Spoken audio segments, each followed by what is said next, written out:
Tito, let's talk about love. Wala love. Grabe. Yeah, don't be bitter ba?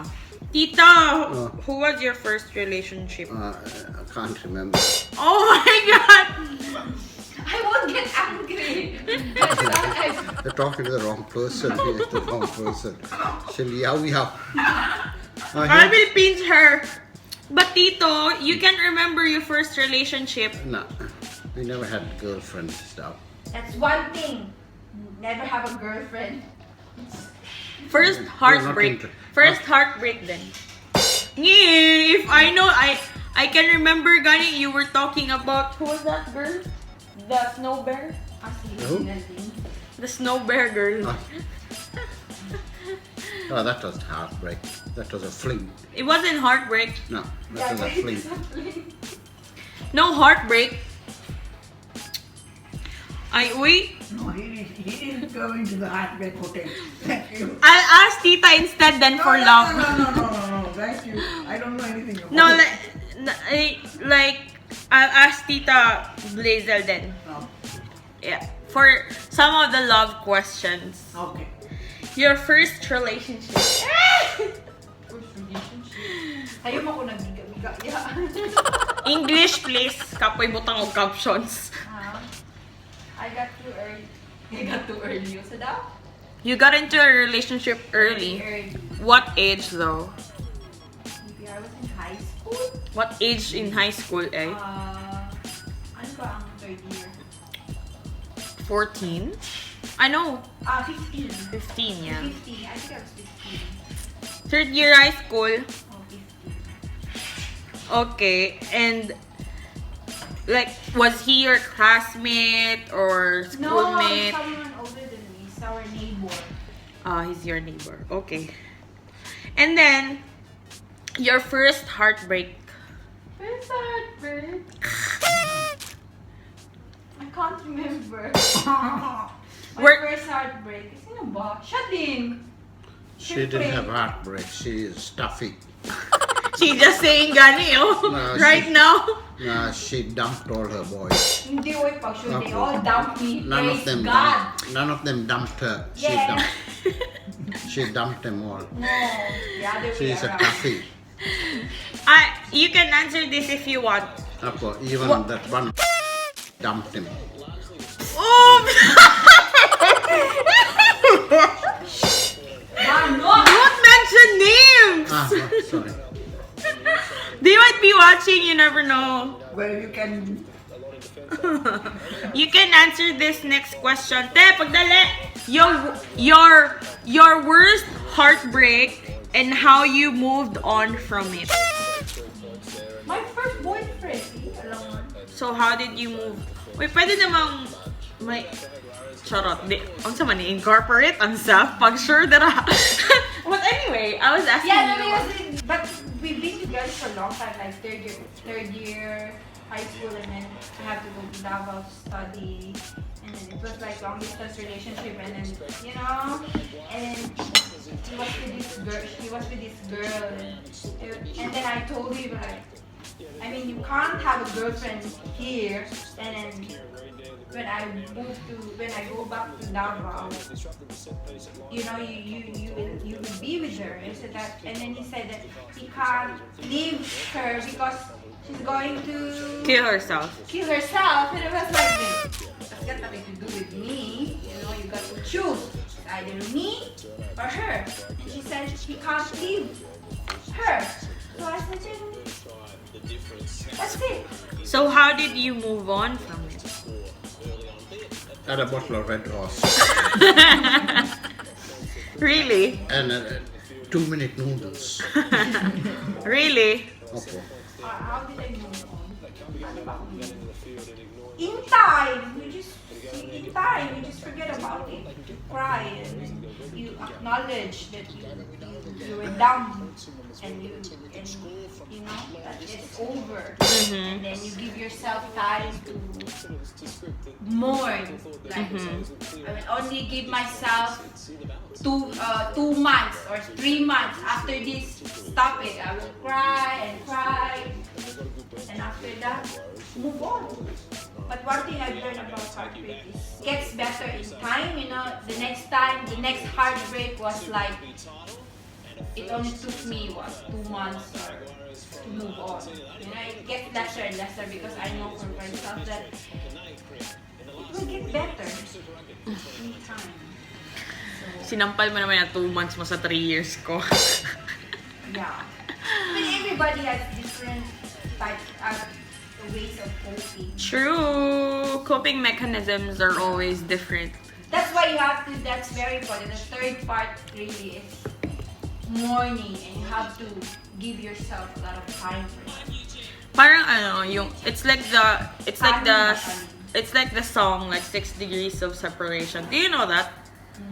First, Ang favorite ang gina ko First- kanta is ka ng sige, ito, tell me.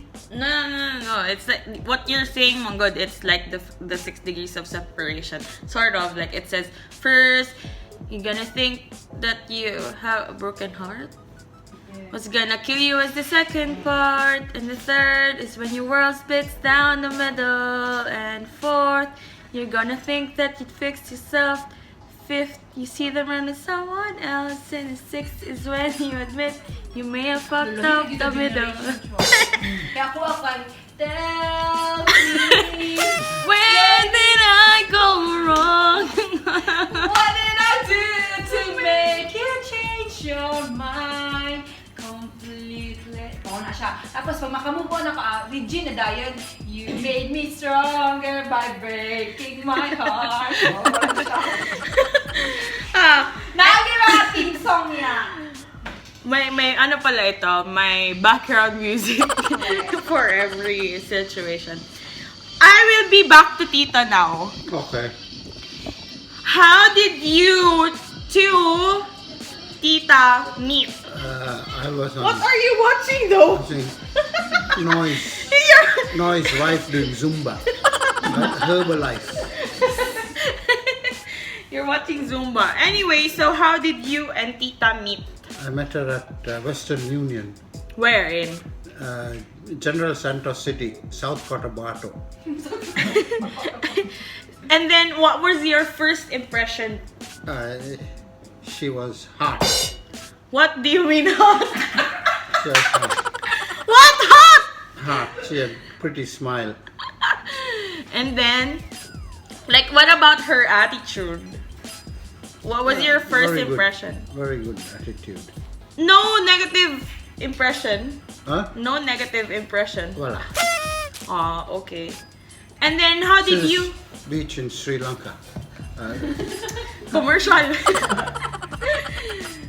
Where in? Malu or something? Malu Malu, Pasakuda. Is that a city there?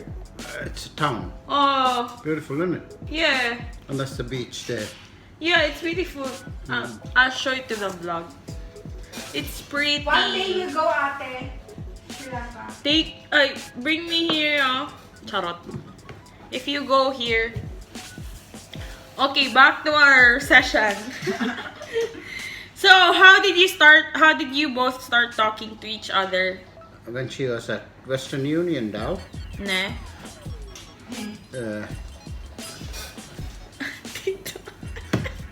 Stop Facebooking! I said, hello, kumusta? Mahal na mahal kita. Bullshit! And then she bought it. Opo. No, you told. And she went kilig much. So that's a bullshit now. You said that to your ex-girlfriend, okay? She went kilig much. Shut up, shut up. So how did he start talking to you then? What's your side? And then he got very friendly with my boss, and at that time I was only the one that is single. I said, oh, why don't you talk to Blazer? And that's it, we just started talking. And all of a sudden, he just wanted me to go to Australia to visit him. Mm-hmm. And And then then we got engaged. that's when the magic happened. And Love begins with one. it was hello. really whirlwind relationship. Because like we met in June. I came here in November, and then December we got engaged. And then by the next, it's less than a year, we got married. Oh, and we're still married until now. Praise the Lord, 10 years. What age were you 23. when you got married? Yeah, I'm sorry. And Tito was? Secret. He was old enough Ayaw talaga to be nila my i-reveal. husband. Ayaw talaga nila i-reveal ang age nito. Anyway, Tito, how did you know that you are in love with Tita? Like, what made you fall in love with her? Yeah! Because she was intelligent, Not in maths. she was educated, she spoke well, and she was religious. That's it. That's all I wanted. When did you know that you were in love with her? After chatting to her on Yahoo. Yahoo. I remember you were video chatting with her on Yahoo Messenger. Okay. So old. Yeah, and then I remember she was staying at our house, and then the first time we talked, you were asking, why don't you take nursing? Huh? What did I You say? asked me, why don't I take nursing so that I can come here? And then I said, like, I will die first before the patient because I'm afraid of blood. Really, ate? Oh, I can still remember. And then I can still remember too the first time that you went to Davao. Oppo. And then I approached you, and then because you were supposed to come back. No. No, we came into your shop to have lunch. We were No. starving.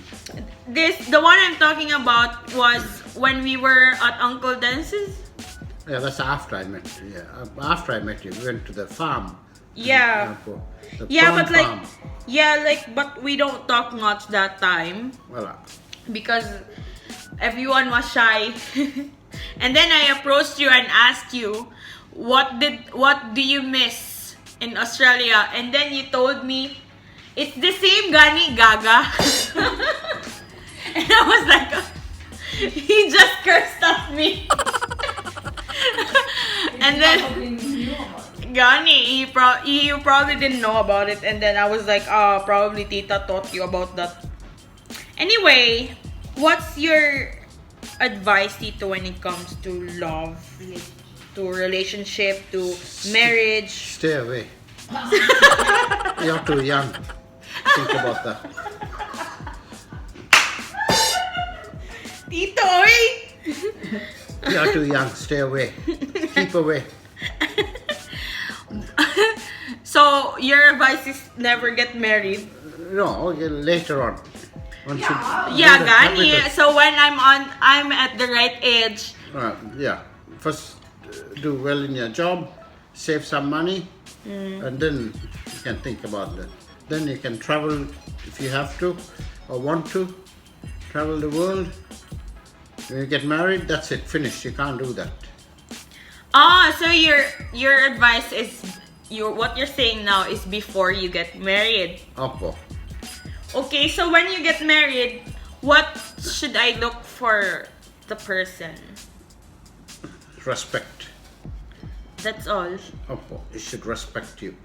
Doesn't matter if he has money or no money, as long as he respects you. What does respect means? In what way? Every way. Like, in what way? Treat you like a woman. If you have no work, no money, he go get a job. Sweep the road, clean the toilet, come home to feed you. That's respect. So he gotta provide for me. That correct. Correct. Correct, Ajan. And how about your advice on staying married? Staying married. Staying married. Staying married. It's a two-way street. Give and take. Explain further. Huh? Explain further. It's, give and take. Everybody's got faults. So you have to give a little. To get a little. That's right. Give a little. And take a little. No, I think you should give more and take a little. Oppo. Yeah, that's a better way of putting it. Give more, take a little. Yes. I see. Tita, what's your take on cheating? Huh? Eating. What's your take on cheating? On? Cheating. Cheating? Yeah. Yo, what? That's it, yo. Yeah. What's cheating? Cheating, cheat? well, like with like third party, you know, No, like this is- adultery. Well, then there's no respect there, then, is there? So, You should know the person that you're going out with. do you believe in second chances? No. Not if you cheat on your wife. No. Okay. Never. Yes. She's staring. What's on your mind? Just listening to people. I want to answer that question Which one? about marriage. How to stay. How to stay. Okay, Why are you going to stay married? let's go back to that question then. Women's perspective. Woman's perspective. Woman's perspective, I mean. Number one, you have to find out when you're gonna have mood swings. And you have to sit down with your husband and say, and like caution him and say, I'm having mood swings. I mean, because it's very difficult when you're having mood swings. I mean, they will not be able to understand you, and yeah, so know when you're having mood swing, because most of the time you are not in your proper mind. So, commercial, pag download mo, flow up. Yes, I mean that's very number one, because when you're having mood swings, you tend to be more, ang tawag niyan, yung Arab, yung you just what do you call this one? Like you just snap, and then the person that the only person na kaya nimo i-snap kaya ang imong husband. You know, and wala siya kasabot and all that. So yeah. Husband/partner. Yeah, slash partner. Yes. And then secondly, Tita is laughing. which is true, like because now when I'm having mood swings, it's like I will tell him, I said don't talk to me or what, like oh my god, like I'm having mood swings. Before at the start, like he doesn't understand me what's going on, and yeah, it can create problems. It can create problems, yes. And then secondly is you have to learn to compromise. And then Compromise in what sense? you can't get everything what you want. Like for example, this lady, the one we're doing today, he said that her husband want carpets all over the house, right? But she wanted polished floorboards. The one in Carlton. No, the one in Clayton. Uh-huh. Yeah. So, let's compromise with each other. I will have the lounge and the kitchen polished, and then the bedrooms will be carpet. So, that's what you call you compromise with it. You compromise with each other. You can't get whatever you want. Yeah. And then third, what's that one? So know when your mood swings, when you're having mood swings, you got to tell your husband. Secondly, you have to compromise, and then third is you get to understand each other. You know, understanding means you don't have to tell. Like, okay, as simple as this, like, I don't have to ask Tito if you're drinking. Like, if he is drinking, I know he would want to have bites, like pulutan. I don't have to ask him if you do you want bites? I said, no, that's not the question. I know he wanted it. So that's What like, type of bites do you yeah, want? that's like just having understanding with each other. Yeah. Tama. You agree? And then what else pa ba? And then last but not the least probably is Learn when Tita in front of a camera, that's it. Yeah, learn when to walk away. I mean, it's better it's better to save the relationship than win an argument. You know, I mean, there's no point, because I've learned that if we are fighting and arguing, I will just make sure that I will prove to him that I am right. In the same way, he will also prove that I am wrong and he is right. So nobody will give way. So just learn to walk away. When to walk. When to walk away. And then last but not the least is of course love. It all starts with love. But if you can't respect, if you can't compromise, and if you can't understand, then you cannot love. And I'll add to that. When you have an argument, never go and sleep in a different room. Oh, Go yes, straight yes. to the same bed that you sleep in with your wife. We've done that, Baba, no? But at the start, like I always, Yeah, this one. yeah. But like you've learned it from your parents and say that you should always. Never go to sleep angry. No, I mean, you can sleep angry, but it's like you go to the same bed, sleep in the same Same bed bed. every night. That is sleeping. Yeah. Most often than not, dapat i-edit mo tong katuganing sa ano, I love, katong it takes a man and a woman, katong kay John Lloyd o kay Sarah. That's always the case. Like, you don't even talk and then all of a sudden, you still hug each other. Gusto mo dito? Okay lang? Good night. Okay.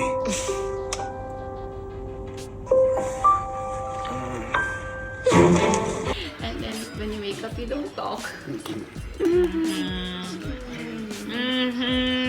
Tagana nato tayo. Third wheel and fourth wheel, just minitita mo si Dari. But, yeah, but number one, do not compromise. What's your message to Tita, Tito? Huh? What's your message to Tita? Do the ironing properly. Doing it! For God's sake!